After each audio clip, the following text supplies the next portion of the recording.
बिस्मिल्लाहिर्रहमानिर्रहीम। अस्सलाम वालेकुम प्यारे बच्चों, कैसे हैं आप? उम्मीद करती हूँ कि आप सब बच्चे बिल्कुल खैरियत से होंगे और अपने अपने घरों में महफूज होंगे। नेशनल पब्लिक स्कूल आपके लिए ऑनलाइन क्लासेस की सहूलियात मुहैया कर रहा है ताकि आपकी पढ़ाई का सिलसिला मुनक़ता ना हो सके। प्यारे बच्चों, पिछले लेक्चर में हमने मज़मून किए थे 2, कायदे आज़म और हमारा वतन। आज हम करेंगे कहानी मेहनत का फल और नादान दोस्त। तो dear students, open your notebooks. First of all draw margin line on at least 4 pages.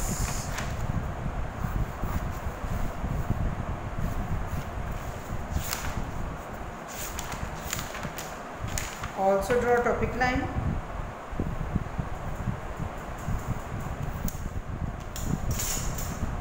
Mention your topic here.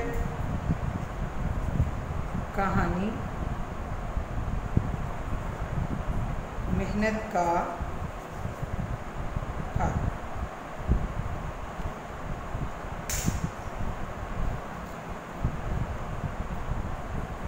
जी बच्चों, मेहनत का फल, ये कहानी है एक किसान की और उसके 4 बेटों की, जो कि बहुत ही काहिल और सुस्त है। तो किसान ने किस तरह अपने बेटों को काम पे लगाया, ये हम कहानी के दौरान आपको पता चलेगा। आइए हम अपनी स्टोरी स्टार्ट करते हैं।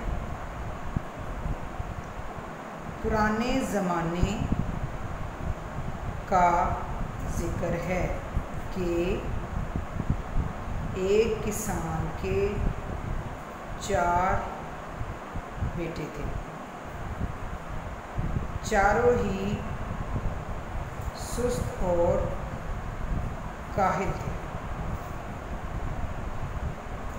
किसान उनकी वजह से बहुत परेशान रहता था। एक दफ़ा किसान शदीद बीमार हो गया।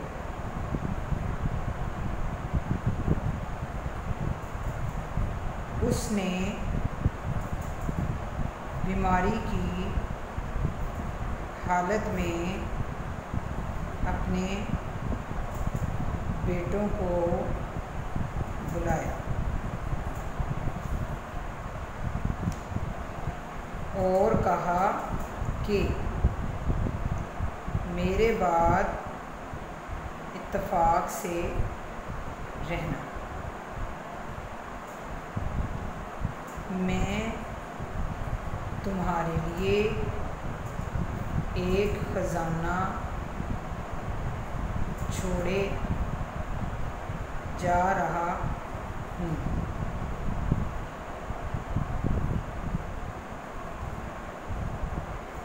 वो हमारे खेतों में कहीं दफन है, मुझे जगह याद नहीं। बहरहाल तुम उसे ज़मीन से खोद कर निकाल लेना।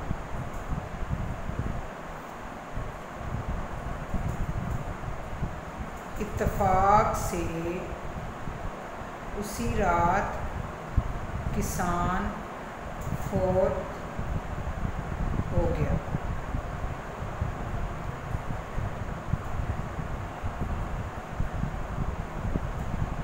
कफन दफन के बाद तीनों बेटों ने कुदालें निकाली। ये बच्चों लफ्ज़ है कुदाली, यानी जैसे कई वगैरह होती है ना, जिससे मिट्टी वगैरह खोदते हैं। कुदालें निकाली और खेतों को खोद डाला, लेकिन ख़जाना ना मिला। वो समझे कि अब्बा जान ने कोई बदला लिया है। गंदम बोने का मौसम था, लिहाजा उन्होंने गंदम बो दी कि खेत तो तैयार हो ही चुका है, क्यों ना गंदम ही बो दें।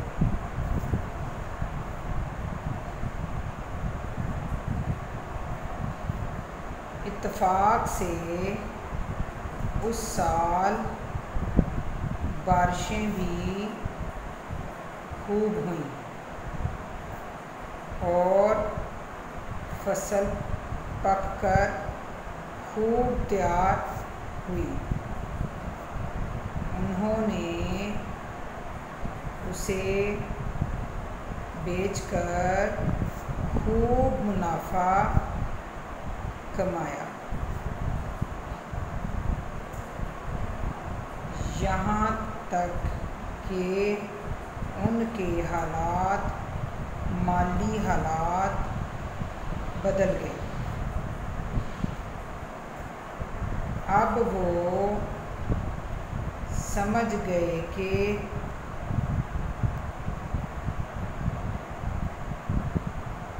अब्बा जान ने किस खजाने की बात की थी।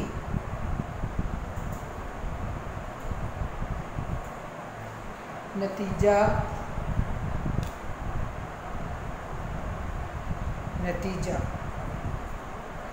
मेहनत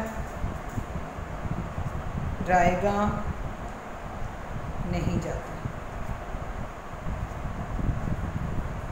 मेहनत रायगा नहीं जाती।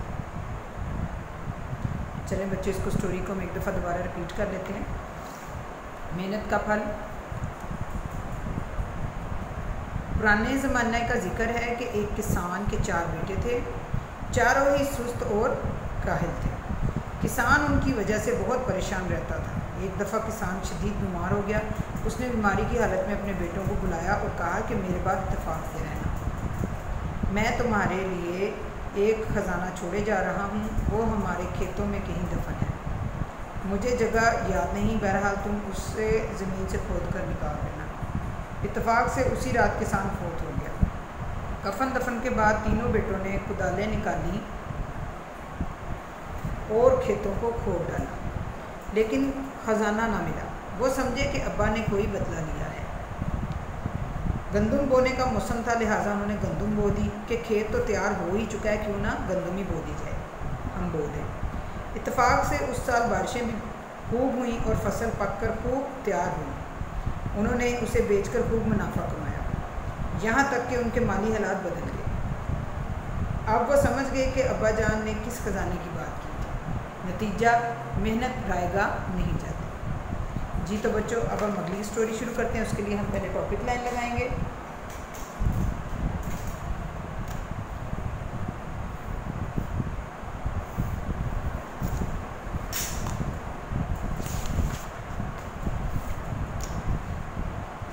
कहानी नादान दोस्त।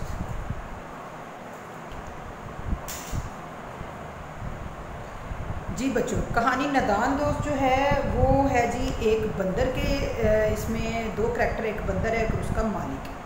तो बंदर जो है वो जो होता है वो नादान होता है। तो इस स्टोरी के ज़रिए आपको पता चलेगा कि उसने कहानी में क्या नादानी की। तो आइए हम अपनी कहानी शुरू करते हैं। एक दफ़ा का ज़िक्र है कि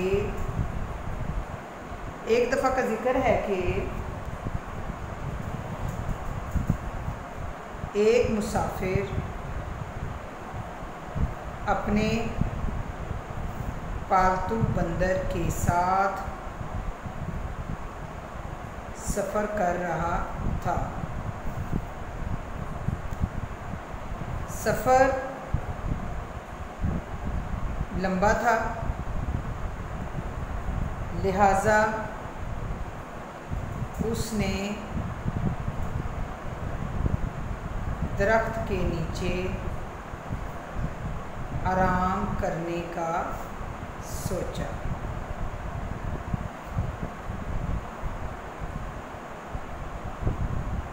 वो बैठे बैठे सो गया। बंदर कभी इधर छलांगे लगाता तो कभी दरख्त पर चढ़ जाता।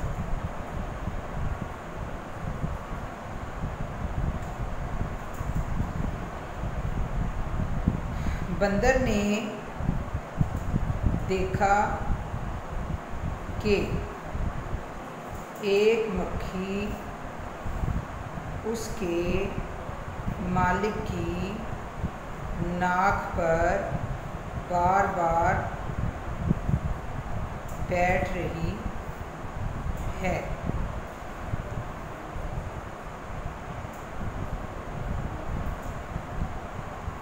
पहले तो उसने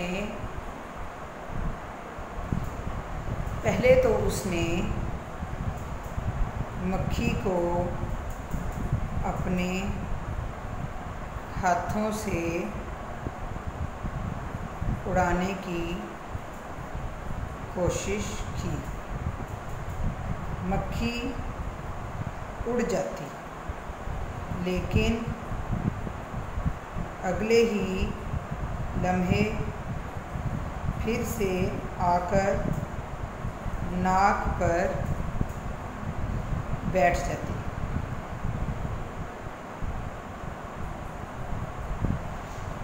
बंदर को गुस्सा आया। उसने मालिक की लाठी को उठाया और मक्खी पर दे मारा।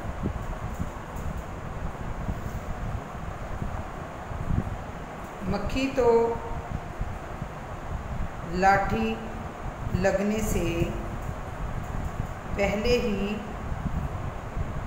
उड़ गई, लेकिन मालिक की नाक लाठी लगने से शदीद ज़ख्मी हो गई।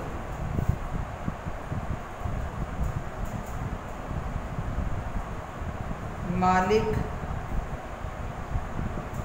तकलीफ़ से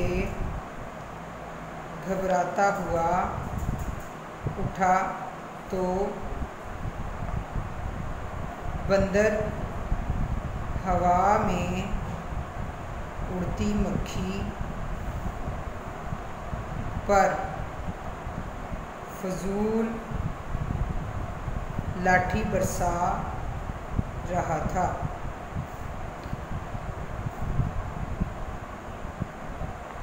बंदर की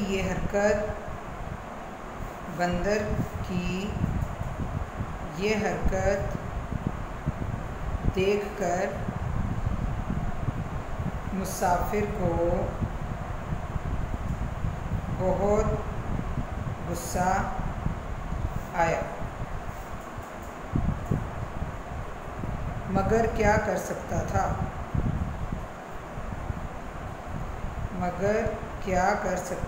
था। बंदर तो नादान था। अगर उसे अक्ल होती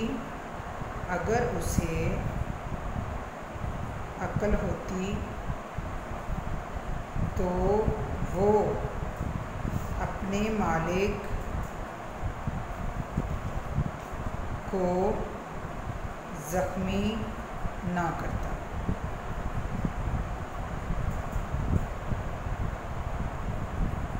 मालिक अपनी नाक पकड़कर सोचने लगा कि नादान की दोस्ती कभी फ़ायदा नहीं देती।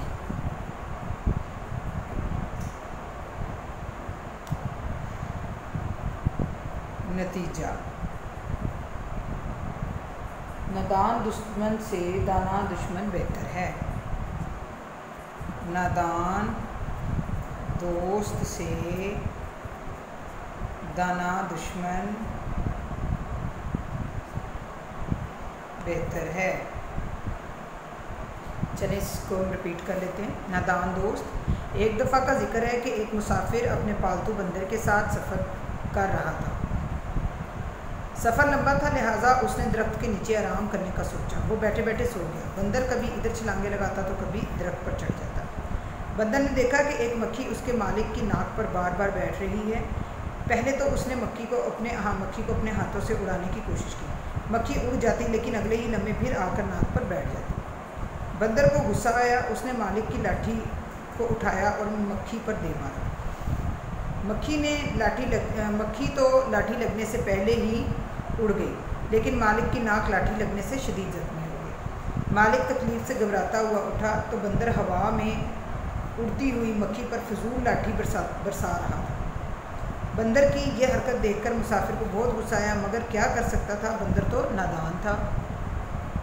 अगर उसे अक्ल होती तो वो अपने मालिक को ज़ख्मी ना करता। मालिक अपनी नाक पकड़कर सोचने लगा कि नादान की दोस्ती कभी फ़ायदा नहीं देती। नतीजा, नादान दोस्त से दाना दुश्मन बेहतर है। जी तो प्यारे बच्चों, दोनों स्टोरीज हमारी हो गई हैं। होमवर्क ये है कि आपने दोनों को लिख लेना है और उसके बाद याद कर लेना है। इंशाल्लाह अगले लेक्चर में फिर मुलाकात होगी। अल्लाह हाफिज़।